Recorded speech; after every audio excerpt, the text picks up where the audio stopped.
Selamat bertemu kembali dengan kami, nama saya Sam dari Gelora Firman. Kita akan teruskan seri pembahasan pengetahuan tentang akhir zaman. Judul pada saat ini adalah Buku Wahyu dan Timur Tengah. Jadi ini adalah peta Timur Tengah dan The Book of Revelation. Jutaan orang Kristen sekarang ini kan melihat kepada Timur Tengah ya sebagai penggenapan nubuatan dalam Alkitab, khususnya Buku Wahyu. Doktrin ini memang sangat diajarkan, sangat syarat ya diajarkan dalam seminar-seminar, baik di TV, radio, buku, majalah, dan internet di Amerika Serikat. Ahli-ahli kitab atau penceramah-penceramah populer saat ini mengatakan bahwa semua nubuatan di dalam buku Wahyu ini akan terjadi. Akan terjadi di sini, di Timur Tengah. Pengertian literal ini Timur Tengah yang ini ya. Di mana ada Benyamin Netanyahu atau ada Presiden Assad di sini. Di Irak di mana Saddam Hussein sudah digulingkan ya. Di sinilah Mesir ya. Di mana ada pemerintah yang baru memerintah ya. Inilah tempat di mana akan terjadi penggenapan nubuatan. Ya tentunya kalau kita membaca Alkitab, kita akan mendapatkan istilah-istilah yang berhubungan erat dengan Israel ataupun di Timur Tengah seperti misalnya Bait Suci, Yerusalem, Gunung Sion, ya saudara bisa lihat sini. Nah ini adalah Gunung Sion, ya. Dia ada di bagian utara daripada ada di dekat daripada Bait Suci pada zaman Perjanjian Baru di Yerusalem. Saudara juga bisa lihat di sini ada istilah Babylon juga. Apakah Babylon ini akan diperintahkan untuk dibangun kembali sesuai dengan persepsi mereka? Saudara juga bisa lihat di sini ada Sungai Efrat yang akan kering. Apakah memang pengertian bahwa Sungai Efrat literal itu yang akan kering? Yang kau saudara lihat di dalam peta. Sini ada di sini dia tempatnya Sungai Efrat itu. Dan kau saudara lihat lagi di sini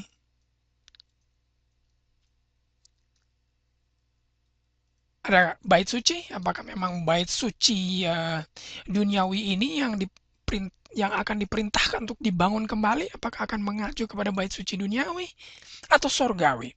Kemudian saudara bisa lihat juga di sini ada peta negara Israel. Apakah memang ayat-ayat itu mengacu kepada perang Armageddon yang akan terjadi di Yerusalem ini? Ya, di bagian utara sedikit ada di lembah Medido ini akan terjadi perang Armageddon.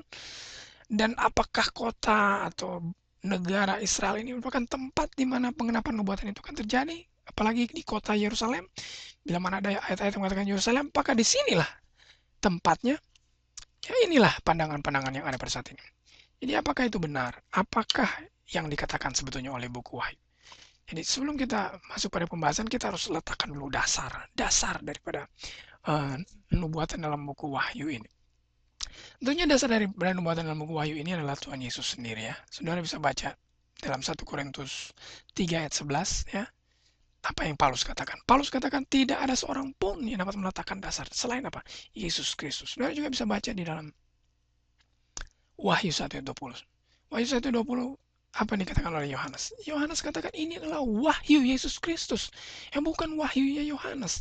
Jadi salah sekali kalau kita mau percaya dengan penceramah-penceramah yang populer saat ini. Salah sekali. Oleh karena apa? Wahyu ini harus dianalisa, harus didalami dengan kerangka yang utama, kerangka yang paling utama yaitu Yesus Kristuslah yang memberikan wahyu tersebut. Jadi diletakkanlah Yesus Kristus pada dasarnya, baru kita bisa mengerti dengan baik ya, tanpa harus melenceng jauh dari pengertian karena ayat tersebut. Jadi saya akan berikan 3 ayat yang menunjukkan bahwa ini merupakan teologi Yesus Kristus di dalam mengartikan ayat-ayat di dalam buku Wahyu. Wahyu 1 ayat 12 sampai 13. Wahyu 1 ayat 12 sampai 13 ini, kalau saudara baca, ini nah ini dia. Wahyu 1 ayat 12 sampai 13. Lalu aku berpaling untuk melihat suara yang berbicara padaku. Setelah aku berpaling, tampaklah ada 7 kaki dian emas dan ada anak manusia di tengah-tengah daripada 7 kaki dian emas. Apa pengertian 7 kaki dian emas ini akan berlaku kepada 7 kaki dian emas di zaman Israel kuno yang mereka katakan akan dibangun kembali? Tentunya tidak. Kalau saudara baca dari awal akan pasal ini, saudara akan mendapatkan kesimpulan bahwa ini surat kepada ketujuh jemaat yang juga mengacu kepada sejarah gereja pengertiannya ya. Jadi Yesus itu berada di dalam sejarah sejak awal gereja itu didirikan sampai dengan saat ini. Itulah pengertiannya. Jadi Yesus menggunakan bahasa lambang. 7 kaki di emas digunakan sebagai istilah dari Israel kuno, dijadikan sebagai lambang untuk menunjukkan amaran kepada sejarah gereja itu sendiri ya, sampai dengan saat ini. Sekarang kita lihat lagi Wahyu 2 ayat 20. Wahyu 2 ayat 20. Tetapi aku mencela engkau karena engkau membiarkan wanita Isabel yang menyebut dirinya nabi mengajar dan menyesatkan hamba-hambaku supaya bersinah makan persembahan-persembahan. Apakah Yesus di sini, ini teologi ya Yesus Kristus sendiri ya.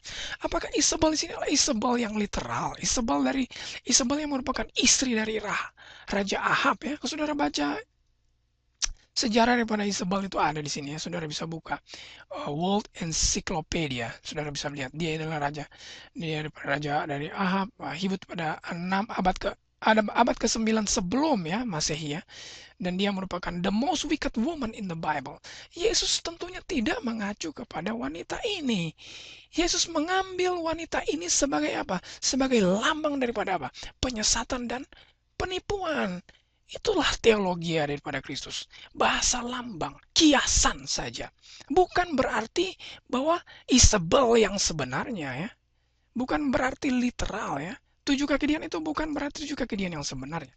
Saya akan berikan lagi Wahyu 2 ayat 20. Wahyu 2 ayat 20. Saya akan berikan Wahyu 3 ayat 12. Wahyu 3 ayat 12.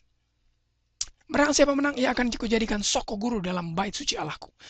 Jangan lupa di sini ada bait suci ya.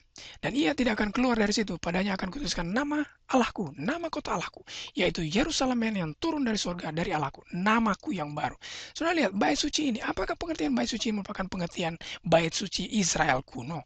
Apakah pengertian itu mengacu kepada bait suci ini? Ya, saudara bisa lihat sini bait suci Israel kuno. Baca dengan seksama kan ayat ini ya. Kujadikan soko guru, dalam bahasa Inggris itu pillars, tiang-tiang di bait suci Allahku. Bait suci Allahku itu mengacu kemana? Ada di Yerusalem baru. Yerusalem baru itu ada di mana?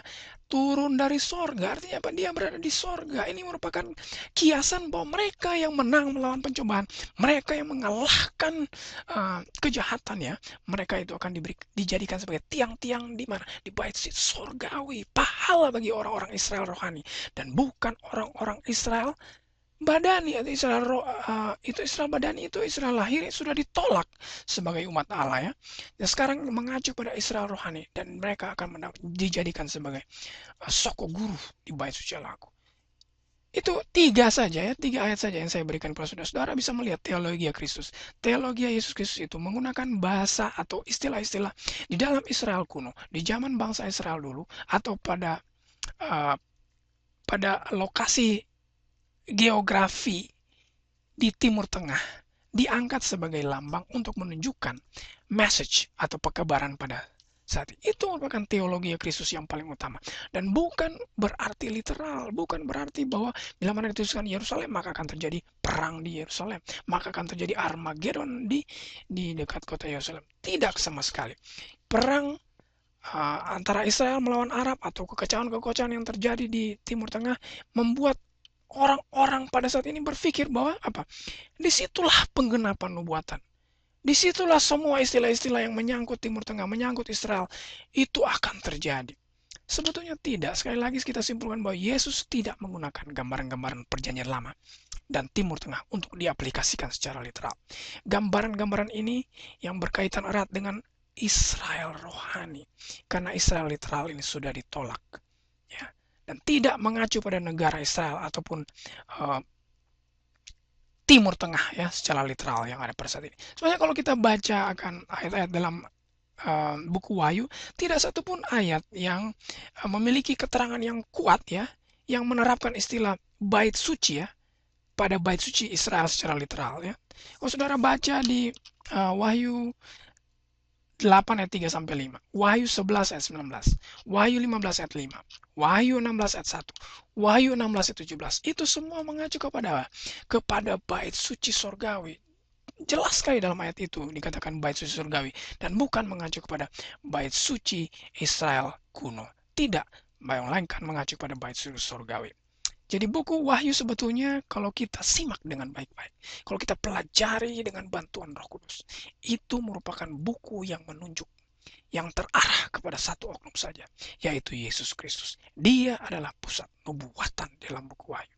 Dan dia akan datang segera pada kali yang kedua nanti. Apakah saudara sudah siap bagi kedatangannya? Jadi saudara ikuti terus pembahasan seri pengetahuan akhir zaman pada video-video kami yang selanjutnya.